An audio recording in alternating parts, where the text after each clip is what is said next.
প্রিয় দর্শক, আসসালামু আলাইকুম। মানুষের কল্পনার রং যতই সুন্দর হোক না কেন, বাংলার প্রকৃতির রূপ আর সৌন্দর্যের কাছে মানুষের কল্পনা হারিয়ে যাবে। তাই কবি জীবনানন্দ দাশ বলেছেন, বাংলার মুখ আমি দেখিয়াছি, তাই আমি পৃথিবীর রূপ খুঁজিতে যাই না আর।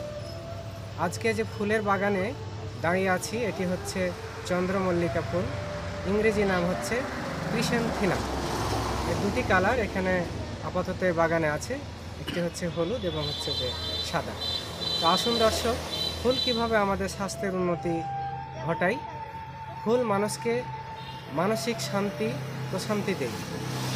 এই চন্দ্রমল্লিকা ফুল চীনে চা হিসাবে গ্রহণ করে, মনের উদ্দীপক হিসাবে কাজ করে।